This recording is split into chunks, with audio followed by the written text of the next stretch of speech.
আজকের আমাদের হলদিয়াতে তৃতীয় দিন। যেমন কি তোমরা জানো, আমি এখন আমার মা বাবার বাড়িতে আছি হলদিয়াতে। এই কয়েকদিন খুব ভালোভাবে কাটছে পরিবারের সাথে। আজকের প্ল্যান ছিল একটা স্পেশাল জায়গায় যাওয়ার, হলদিয়ার নতুন ইসকন টেম্পলে। এই মন্দিরটি হলদিয়া নদীর একদম কাছেই, বিসি রায় হাসপাতালের কাছেই অবস্থিত।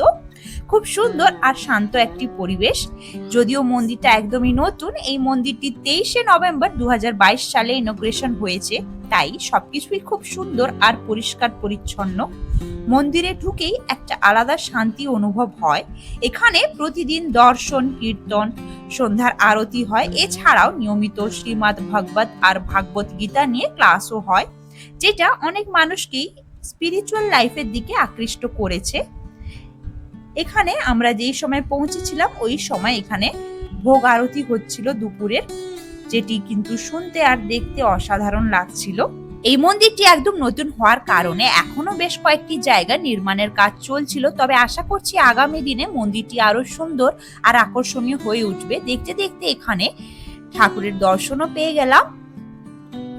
এখানে প্রতিদিন ভোগ আরতির পর প্রসাদ পরিবেশন করা হয় ভক্তদের মধ্যে। এখানে প্রসাদ গ্রহণ করার জন্য তোমাদের আগে থাকতেই, মানে সকালে যদি ওই 9টা থেকে 11টার মধ্যে এসে থাকো, ওই সময় তোমরা কুপনটি সংগ্রহ করতে পারো। এছাড়াও ইনাদের একটি অফিসিয়াল কন্ট্যাক্ট নাম্বার রয়েছে, ওই কন্ট্যাক্ট নাম্বারে যোগাযোগ করে আগে থাকতে তোমরা কুপনটি বুকিং করে রাখতে পারো।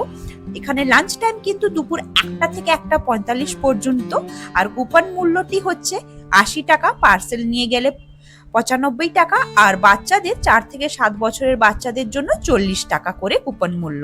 এখানে প্রসাদে দেওয়া হয় গরম গরম আলুর চপ, তার সঙ্গে ছিল অন্ন। অন্নর সাথে 3 রকম তরকারি থাকে।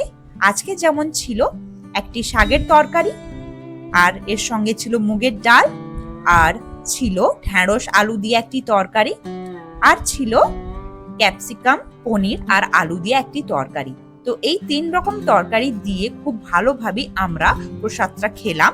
আর শেষ পাতে কিন্তু একটি করে মিষ্টি হিসেবে রসগোল্লা ছিল। আর প্রত্যেকটা খাবারই কিন্তু এখানে 2 থেকে 3 বার রিপিট হয়। সর্বশেষে এখানকার স্টল থেকে কিছু মিষ্টি কিনে নিয়ে গেলাম বাড়ির জন্য। এরপর আমরা বাড়ি ফিরে গিয়ে একটু রেস্ট নিয়ে বিকেলের দিকে একটু বাড়ির ছাদে গিয়েছিলাম। ওখান থেকে না হলদিয়া শহরের ভিউটা অসাধারণ লাগে।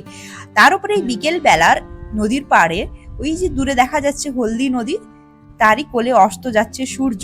এই ভিউটা না অসাধারণ লাগছিল দেখতে। এইভাবেই আমাদের আজকে দিনটা খুব সুন্দরভাবে শেষ হলো, আর আগামীকাল কিন্তু কলকাতার ফেরার রয়েছে। See you soon, till then, tata.